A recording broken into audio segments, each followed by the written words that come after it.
প্রিয় বন্ধুরা, তোমরা সবাই কেমন আছো? আশা করি ভালো আছো। আজও চলে এসেছি এক নতুন ভিডিও নিয়ে। তোমরা দেখতে পাচ্ছ সকালবেলা আমি ঘাস ছিল কিছু আগের দিনকার ঘাস, সেই ঘাসগুলো আমি সকালের দিকে ছাগলকে আমি দিয়ে দিলাম। সেই ঘাসগুলো ছাগলের ছায় খাবে। এবার যেগুলো বাকি থাকবে সেগুলো দাঁড়টাকে দিয়ে দেবো। দেখো গামলাটা একবার ধারে চলে গেছে, তাই গামলাটাকে আমি তুলে আমি একটু সরিয়ে দেবো। দেখো তারপরে ছাগল কত সুন্দর জায়গা হয়ে গেল। একবার ধারে চলে গেছিল, দিয়ে অসুবিধা হয়েছিল ছাগলের ছায় খাবার খেতে, ওর জন্য একটু সরিয়ে দিলাম। দেখো দাঁড়টাকে খাবার দিয়েছিলাম, দাঁড়টার খাবার একবার খাওয়া হয়ে গেছে কমপ্লিট। এবার যেগুলো ছায়ের যেগুলো বাকি থাকবে সেগুলো দাঁড়টাকে দিয়ে দেবো। তারপর দেখো আমি একটু খামারের ভিতর ঢুকবো। খামারের ভিতর ঢুকে আমি বাচ্চা ছাগুলোকে বাই করবো দুটোকে। একটা ছাগ খুব অসুস্থ, দেখো আমার ভয় লাগছে, তুলতে ভয় লাগছে, দেখছি দেখো, কারণ দেখছি কি আমার যদি বা কিছু হয়ে যায় ওর জন্য ভয় লাগছিল। দেখো তো এখন ঠিকই আছে, একটু ওষুধ ওষুধ খাইয়েছি, দেখি ওষুধটা আরেকবার খাওয়াবো। তারপরে যদি ভালো থাকে তাহলে তোমাদেরকে বলবো ওষুধটা কি ওষুধ, ওষুধের নামটা কি তা বলবো। খুব একটা ভালো নাই, তোমার ডানা ঝুলে গিয়েছে, তাও আগে চুন পায়খানা হয়েছিল, সেটা তোমার ওষুধটা খাই একটু শক্ত হয়েছে। তো পায়খানাটা খামার থেকে বেরিয়ে তারপরে তোমার ছাদুরোকে ছেড়ে দিলাম। ছেড়ে দেওয়ার পর দেখো ছাগলের ছায়ের যে খাবারগুলো আছে সেগুলো দাঁড়টাকে দিয়ে দিলাম। দাঁড়টা খেয়েছে একবার পরিষ্কার করে খেয়ে ফেলবে। তারপরে আমি বাইরে একটু বেঁধে দেবো, কারণ সূর্যের তাপ ওদের খুব দরকার। দেখো সূর্যের তাপটা যে কোনো পজিশনে পড়ছে, আমি ছাগলটাকে সেরকম জায়গাতে বেঁধে দিয়েছি, কারণ রোদটা হালকা আছে ওর জন্য এখানে বেঁধে দিয়েছি।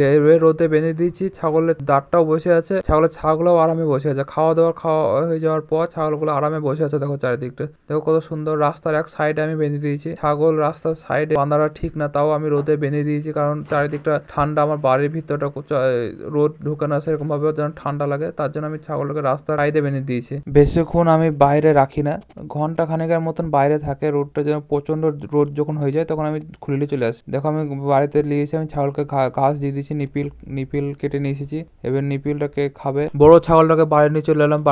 বাড়িতে বেঁধে দিয়ে আমি সরিষার পাতা ছিল, সরিষার পাতাগুলো ছাগলটাকে দিয়ে দিয়েছি। কলা পাতাটাকে আমি রেখে দিয়েছি। রেখে দেওয়ার পর আমি ঘাস আছে বাড়িতে, সরিষার পাতা আছে, তার নিপিল আছে, তারপরে আবার ঘাসও নিয়ে এসেছি। এবার দেখো যেদিন খাবার থাকে সেদিন খাবারে একবারে পালা লেগে যায়, আর যেদিন খাবার থাকে না সেদিন এত কষ্ট হয় খাবার করতে। ছাগল মনে হয় পুষতেই মন যায় না, এমন অবস্থা। খাবার যখন থাকে না তখন বড় ছাগলটাকে আমি সরিষার পাতা আর কিছু ঘাস মিশিয়ে দেবো। দেখো সরিষার পাতা নিয়ে নিলাম, এবার কিছু ঘাস নিয়ে নেবো। ঘাসটাকে আমি নিয়ে নেওয়ার পর আমি বাইরে যাব। বাইরে যে আমি বড় ছাগলটাকে আমি গামলায় আমি ঘাসটা দিয়ে দেবো। ঘাসটা দিয়ে আমি মিশিয়ে দেবো, সরিষার পাতা আর ঘাসটা আমি মিশিয়ে দিয়ে বড় ছাগলটা খাবে কেমন। আর হচ্ছে বাচ্চা ছাগলগুলো দেখো ওরাও খাওয়ার জন্য মুখ ভিড়িয়ে দিচ্ছে। এবার আমি যখন এই ঘাসটা নিয়ে আসছি তখন ভাবছি যে কি ওদের লেগে কিছু ঘাস নিয়ে আসছি, তার জন্য ওরা এরকম ছুড়ে চলে আসছে। এবার আমি যখন সরে যাবো গামলা নিয়ে, দেখো ওদেরকে নিপিল দিয়েছি, তাও ওরা নিপিলটা খেছে না, তাও আমার পেছন চলে আসছে। কারণ হচ্ছে ওরা ভাবছে আরো কিছু ভালো কিছু আছে খাবার, ওই ভাবছে। দেখো তারপরে দেখো সর্ষের কিছু